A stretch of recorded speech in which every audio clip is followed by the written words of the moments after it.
बिस्मिल्लाहिर्रहमानिर्रहीम। अस्सलाम वालेकुम स्टूडेंट्स, आज का मेरा टॉपिक है उर्दू पैराग्राफ को इंग्लिश में करने का। इसके लिए आपको क्या करना पड़ता है कि आपको उर्दू पैराग्राफ को इंग्लिश में करने के लिए आपको सबसे पहले तो ग्रामर के ऊपर अबूरा होना चाहिए। फिर उसके बाद जो पैरा दिया जाता है आप उसको अच्छी तरह से पढ़ें, समझें कि इसको किस टेंस में दिया गया है। फिर उसके बाद आप क्या कर सकते हैं, पैराग्राफ को आसानी से कर सकते हैं। जहाँ तक ये पैराग्राफ है, ये वाला जो पैराग्राफ है ना, ये पास्ट एंड डेफिनेट टेंस में दिया गया है। और पास्ट एंड डेफिनेट टेंस में वर्ब की सेकंड फॉर्म इस्तेमाल की जाती है। और सेंटेंस बनाने का तरीकाकार ये होता है कि आप सबसे पहले सब्जेक्ट का तर्जमा करें, फिर उसके बाद अगर तो किसी टेंस में हेल्पिंग वर्ब आया तो फिर आप सब्जेक्ट के बाद हेल्पिंग वर्ब लगाएं, हेल्पिंग वर्ब के बाद आप वर्ब लगाएं, वर्ब के बाद आप ऑब्जेक्ट लगाएं। अगर डेट वगैरह दी जाती है तो वह फ़िक्रे के आखिर में लगा सकते हैं। जहाँ तक पास्ट डेफिनेट टेंस है, क्योंकि उसमें जो सादा सेंटेंस होते हैं उसमें कोई हेल्पिंग वर्ब यूज़ नहीं होता, तो लिहाजा उसका जो तरीकाकार है फ़िक्रा बनाने का, उसमें आप ये करेंगे कि सब्जेक्ट लगाएंगे सबसे पहले, उसके बाद वर्ब लगाएंगे, वर्ब के बाद आप ऑब्जेक्ट लगाएंगे। तो आइए हम ये उर्दू पैराग्राफ को इंग्लिश में करते हैं। जनाब रसूल अकरम जब अहले अरब में सादक व अमीन के लक़ब से मशहूर हुए तो जनाब खतीजा रज़ी अल्लाह ताला अन्हा ने अपने एक काफ़िला तजारत की निगरानी के लिए आपकी खिदमत हासिल की। तो उससे पहले हम ये वाला जो सेंटेंस है फ़िक्रा, इसको हम इंग्लिश में करते हैं। जनाब रसूल अकरम जब अहले अरब में सादक व अमीन के लक़ब से मशहूर हुए।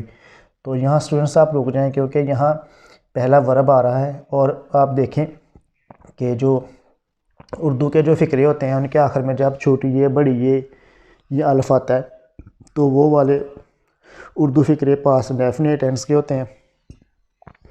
तो इसमें हम क्या करेंगे, फिर पास्ट डेफिनेट टेंस लगाएंगे और हम यानी कि ये जिसको अंडरलाइन किया लफ्ज़ इनके, जब इसको हम क्या करेंगे, हम इंग्लिश इसकी पहले करेंगे और इस फ़िक्रे को हम पास्ट डेफिनेट टेंस में करेंगे।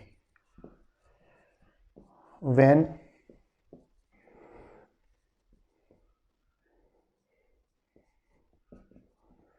रसूल अकरम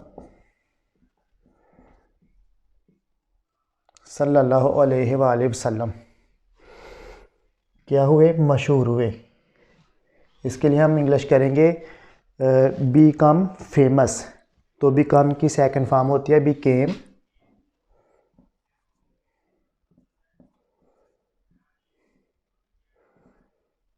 बीकेम फेमस। कहाँ मशहूर हुए, अहले अरब में, अहले अरब में अमंग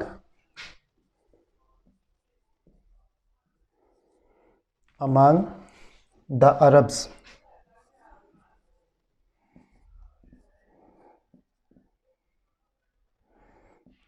स्टूडेंट्स यहाँ हमने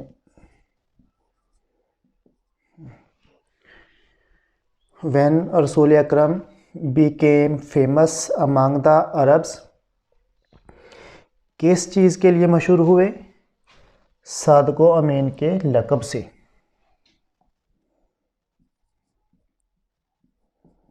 with the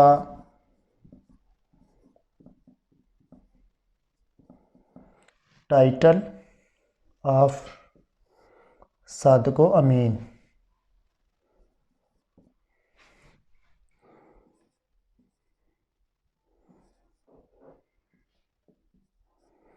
Sadiq and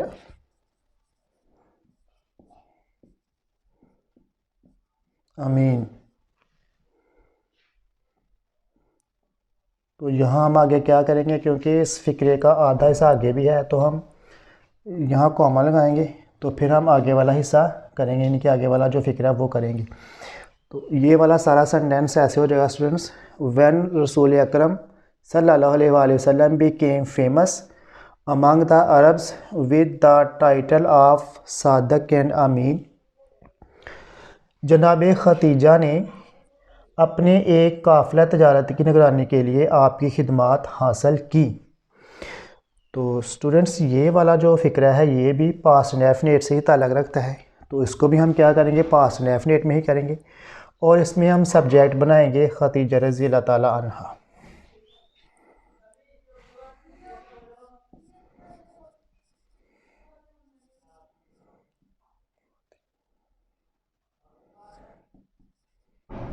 Khadija के खिदमात हासिल की, इसके लिए हम लगा सकते हैं हायर।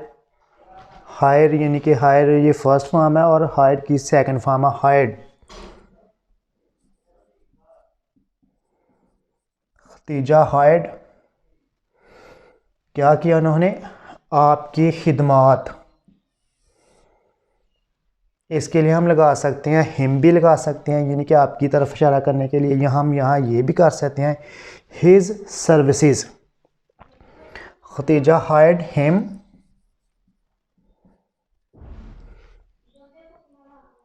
क्या करने के लिए? अपने काफिला तजारत की निगरानी। टू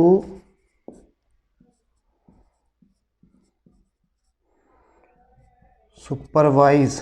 तो स्टूडेंट्स याद रखना, टू के बाद जब भी वर्ब की पहली फॉर्म आती है तो इसको हम इन्फिनेटिव कहते हैं। तो यही हमने क्या लगा लिया? इन्फिनेटिव लगा लिया। Khadija hired him to supervise अपने एक काफिला तजारत की। One of her caravan trade.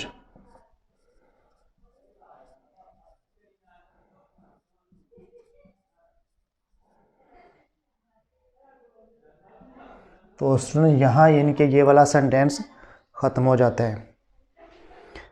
सारा सेंटेंस ऐसे होगा, Khadija hired him to supervise one of her caravan trade. Next फिक्रा है, आपने तमाम मामलात बहुत हुस्न खूबी से अंजाम दिए। ये भी पास्ट इंडेफिनिट टेंस है, तो इसको भी हम पास्ट इंडेफिनिट टेंस के मुताबिक करेंगे, क्योंकि इसके उर्दू फिक्रे के आखिर में बड़ी ये आ रही है। तो बड़ी ये, छोटी ये और अलफ पास्ट इंडेफिनिट टेंस की उर्दू में पहचान होती है। तो इसमें सब्जेक्ट हम बनाएंगे आप।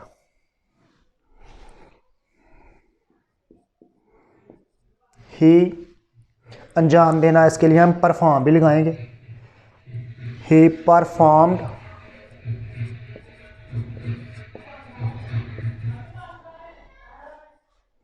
ही परफॉर्म्ड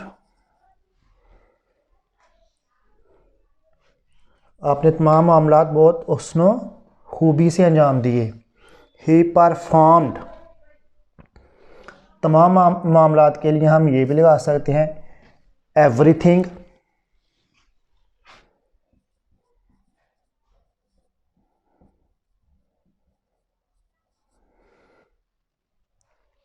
हुस्न खूबी से यानी कि बहुत अच्छे तरीके से, वेरी वेल।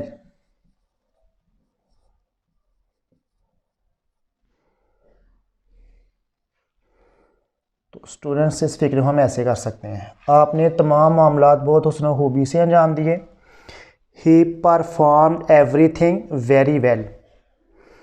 यहाँ हम इस सेंटेंस को ऐसे भी कर सकते हैं, ही performed all the affairs very well. इस तरह भी हम कर सकते हैं।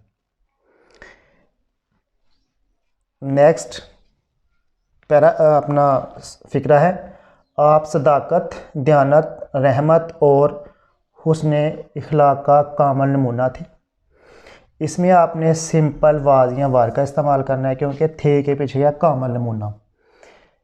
और कामल क्या है? ये इसमें सिफत है, और नमूना क्या है? ये इसम है। तो जब भी थे, था के पीछे इसमें सिफत या इसम हो तो फिर हम वहाँ सिंपल वाज वार इस्तेमाल में लाते हैं, उसमें हम यानी कि टेंस वगैरह कोई नहीं इस्तेमाल कर सकते। तो लिहाजा हम क्या करेंगे, यहाँ आपको क्या बनाएंगे? सब्जेक्ट ही वाज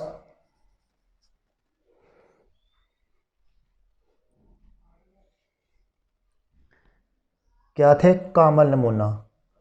कामल इसमें सिफत है, नमूना क्या है? ये इसम है। तो हम क्या करेंगे? परफेक्ट एग्जाम्पल या परफेक्ट मॉडल।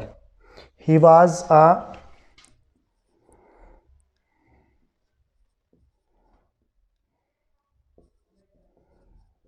परफेक्ट एग्जाम्पल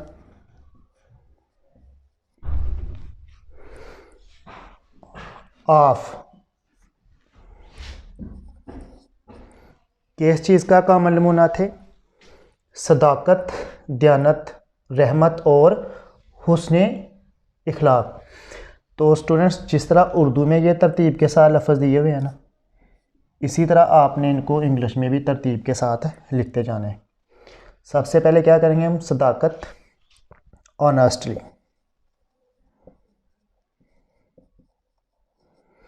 उसके बाद हम कॉमा लगाएंगे।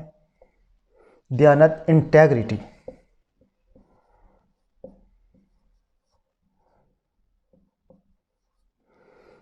उसके बाद हम फिर कॉमा लगाएंगे। मर्सी।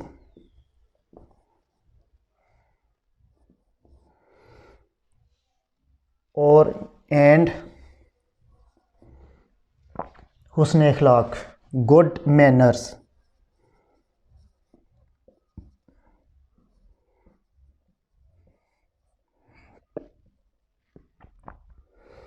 तो ये वाला सेंटेंस भी स्टूडेंट्स इंग्लिश में हो गया। सारा सेंटेंस ऐसा होगा, he was a perfect example of honestly, integrity, mercy and good manners. Next sentence है हमारा, आपकी ज़ात तमाम आलम के लिए मीनारे नूर है। तो स्टूडेंट्स, इसमें आपने सिंपल इज़ का इस्तेमाल करना है, क्योंकि है के पीछे क्या है? बी, यानी कि इसमें कोई वो वर्ब नहीं है, कोई एक्शन नहीं है। तो इसमें सिंपल आपने इज़, एम, आर का इस्तेमाल करना है। तो हमारा सब्जेक्ट क्या है?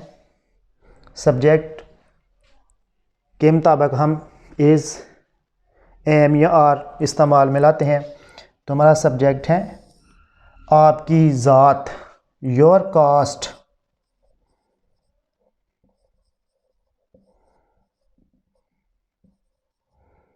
Is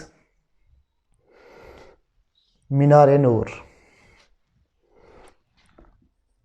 a beacon of light.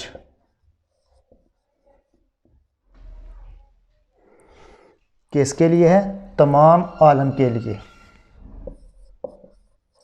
For the whole world.